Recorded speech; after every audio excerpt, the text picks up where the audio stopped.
Mike Johnson, Den of Geek. Good morning. Good morning. How are you? I'm doing well. I love Den of Geek. Oh, good. Hopefully I won't change that. Wanted to ask you, Taylor Sheridan's writing is obviously has a never-ending list of strong female characters, every single one of his shows. Can you tell us how does Stacey Beale continue that tradition? Well, I would say that Stacey kind of is mirroring Dwight's character in terms of also being at sea in her life and reassessing sort of how did she get to this point in her life and just desperately wanting connection and intimacy with some support system because she has been unable to do it. I will say, I've never met Taylor, and Terry Winter really wrote all the scripts. So, I think that's why this show's going to be, it's a little different than Taylor's other shows. Monica, you have the next question. Hi, Andrea. So nice to see you. Nice to see you, too. My name is Monica Clearman. I'm with Time Warner Entertainment and Sounds on Set podcast. And I wanted to ask you, when you got the script and you hear that Stacey's kind of a borderline character, right? Like she's in the middle of kind of like dealing with work, dealing with meeting him, and she's kind of in a crisis moment. As an actor, how do you prep for that? Because it's a fine line between, does she go too far? Does she stay on the right side? The morals, the ethics that she kind of has to struggle through season one. I mean, it definitely was a process because we were figuring out, we only kind of knew the first couple scripts and the writers were still writing through the whole season. So it was kind of just trying to make sure everything was grounded in some reality. And I was very lucky that Terrence Winter was very gracious and open to some creative input. And we really kind of tried to make sure that everything rang true as we were going through and make sure stuff was nuanced. So it didn't go in one sort of way that you're like going, that doesn't make sense. We really tried to ground every moment in something very real. Thank you. Carissa, you have the next question. Carissa Pavlika from TV Fanatic. Hi, Andrea. Hi. I was a big fan of I'm Sorry, and Thank your you. brand of humor is just fantastic and fits so well into this production. Did you ever imagine that you'd be able to take that brand of humor into a production of this level? And what does it mean?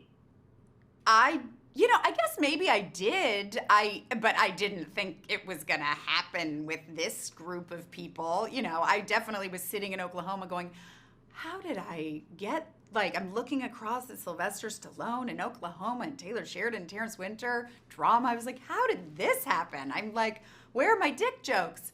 But I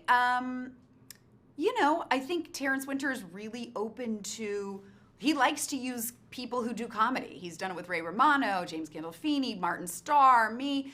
And, I think he's really good at knowing people who, when they do their comedy, they play it very grounded and real. And I think when you're able to do that, you also are able to do drama. So I was very appreciative that he had that faith in me. And it was after I'm Sorry, I really wanted to do a drama. This is like the thing I was looking to do was a drama. So it all kind of happened, and I'm very excited. We are too. Thank you. Michael, you have the next question. Andrea, in the prologue of the premiere, Dwight was shown reading Othello, or at least that was one of the books that was in the pile that he's read. Is Stacey Dwight's Desdemona? Without spoiling anything, can we define the relationship as pretty much passion and mistrust? I think that's a very good description of their relationship. Yes. Okay. Without saying anything else. But yes, no, I think that is valid. And I think it's two people, again, who are at sea, who are reassessing their lives. They've both been cast into Oklahoma from New York. And they relate and connect in ways that other people there, they don't connect to on a deeper level. But she is an ATF agent and he is a mobster. Monica, you have the next question. So I wanted to ask, you kind of touched upon it a little bit, but it's so fun to see, Stacy and Dwight kind of interact, and we've seen them a little bit. For you, I have to ask, obviously, as a comedian and coming from your background, and you have such a great background. Thank you. What was it like bringing that with Sylvester Stallone? And I'm sure, any actor probably is like, oh my God, he's going to be on set. What am I going to do? My nerve. So what was like your first initial reaction, and how did it go with you guys working together? I will say we had never met before, and we were doing the strip club scene first. And it was me like walking up to him and being like, this is cool to you. You know what I mean? Like, and then asking him to go home.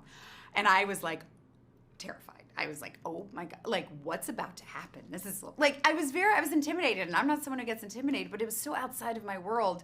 So we were talking through the scene because we were like, maybe this part doesn't work. Let's kind of, so he said something where he kind of like pretended to like straighten his tie, but he wasn't wearing a tie. And I made fun of him a little bit in the scene. I was like, oh, is this guy? You don't even have a tie. And he laughed. And then I felt like all the ice was broken, and he was like, I like her, And I was like, okay, he's funny. And and he loves comedy. And so I think he has a real respect for people who do comedy. And it broke the ice, and then we were kind of off to the races. But I was legitimately nervous. Yeah, I would have been too. But you guys do a Yeah. great job, and I think that comedy thread is always beautiful when it's on set. So Yeah. congratulations. Thank you. Carissa, you have the next question. What would you say is the most important thing that we need to know about Stacey Beal? I think the important thing you need to know about Stacey Beal is that she is very much struggling in her life to keep her head above water and figure out how she got to her 40s with no family, no real friends, not really knowing who she is, and having no one really to rely on. So like me. Oh God, no, please, don't be Stacey Beal. Just kidding. Sorry. No, I know. Michael, you have time for another question.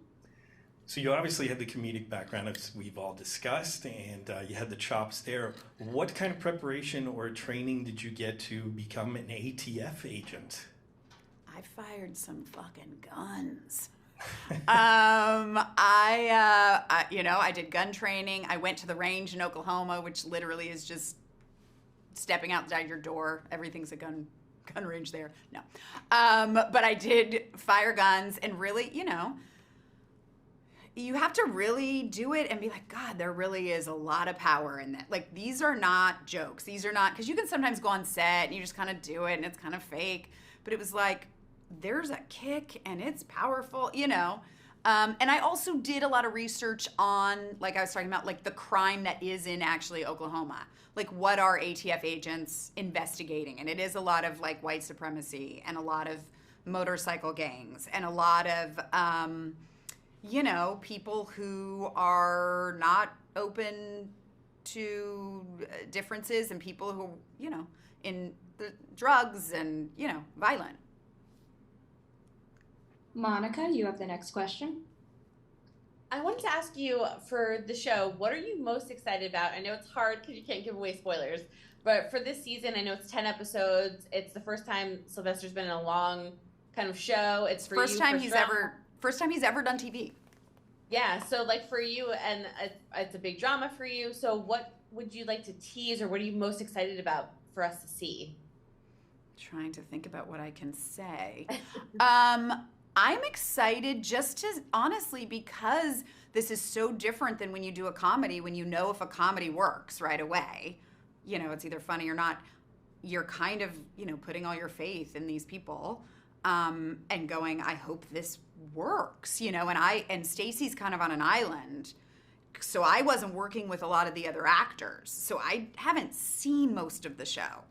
And so personally, I'm excited to just see how it all comes together. Well, it looks really good. You guys did a great job. Thank you. I'm excited. Carissa, you have the next question. So often in shows where there is a younger woman paired with an older gentleman, Mm-hmm. that becomes a topic of conversation on the outside of the show. On Mm-hmm. this show, it's also a topic of conversation on the show itself. So Mm-hmm. how would you describe, what goes on the show and kind of speak to any naysayers who might want to poke at it before they get to know the story? I mean, the fact is she thinks he's younger than he is and finds out how old he is and is like, oh shit, I'm out of here. Which, for me personally as an actress, if that wasn't in there, I think it would have been difficult for me to take this role, because I was like, I would have been one of those naysayers to go like, come on. Like, no one's talking about this. It's just we're all pretending this is normal and nobody addresses it. I was like, I loved that it was addressed. It was scary because I was like, oh God, I have to say this to Sylvester Stallone's face. But he was great. And obviously we knew it was in the script. So, listen, Stacy's a flawed person and she's just looking for a connection, and they connect on a deeper level. And I think she thought he was younger, and then that causes a conundrum for her, as does when she finds out what he does for a living. So she, kind of backs off. Perfect. Michael, you have time for another question? You had spoken about trust in your castmates, and obviously comedy is a lot about trust as well. Mm-hmm. What was it about the writing, though, be it Sheridan or obviously Terrence Winter's writing, that you knew you could trust the words that were on the page? Well, one, when you read it and you're like, this rings true and authentic, and also trusting their experience. You just have to go, this is Terrence Winter. He knows what he's doing. And I have to, and sometimes, and I'm not always great at this, of putting my faith that other people have stuff under control, because on my own show, I did everything. And so it's sometimes hard for me to go on something and just be an actor. But it really was going, this is Terrence Winter, this is Taylor Sheridan, they know what they're doing. Dramas are a different beast. I have to put faith that it does come to, you know what I mean? That it's all, somebody knows what they're doing. And I think it's just their work speaks for themselves going in. Yeah. And Monica, you'll have the last question. Oh, no pressure. Make it good, Monica, or I will fucking lose it. Well, I guess I should, my final question would be for Stacey, is there anything, obviously she has an arc that we haven't seen yet. We've only seen a couple episodes, and fans are going to be, like I said, super excited to see where she goes and which kind of aisle she ends up on. But for you, how was it in terms of her arc? Is there any surprises you think that we'll end up seeing, or surprise decisions Stacey might be making? Yeah, I think there's some surprises along the way that I even think, the crew, you can always tell when a script comes out and the crew reads it and they're like, whoa, okay, Stacey, and you're like, oh, all right, that's gonna, yeah. I think there's a couple moments.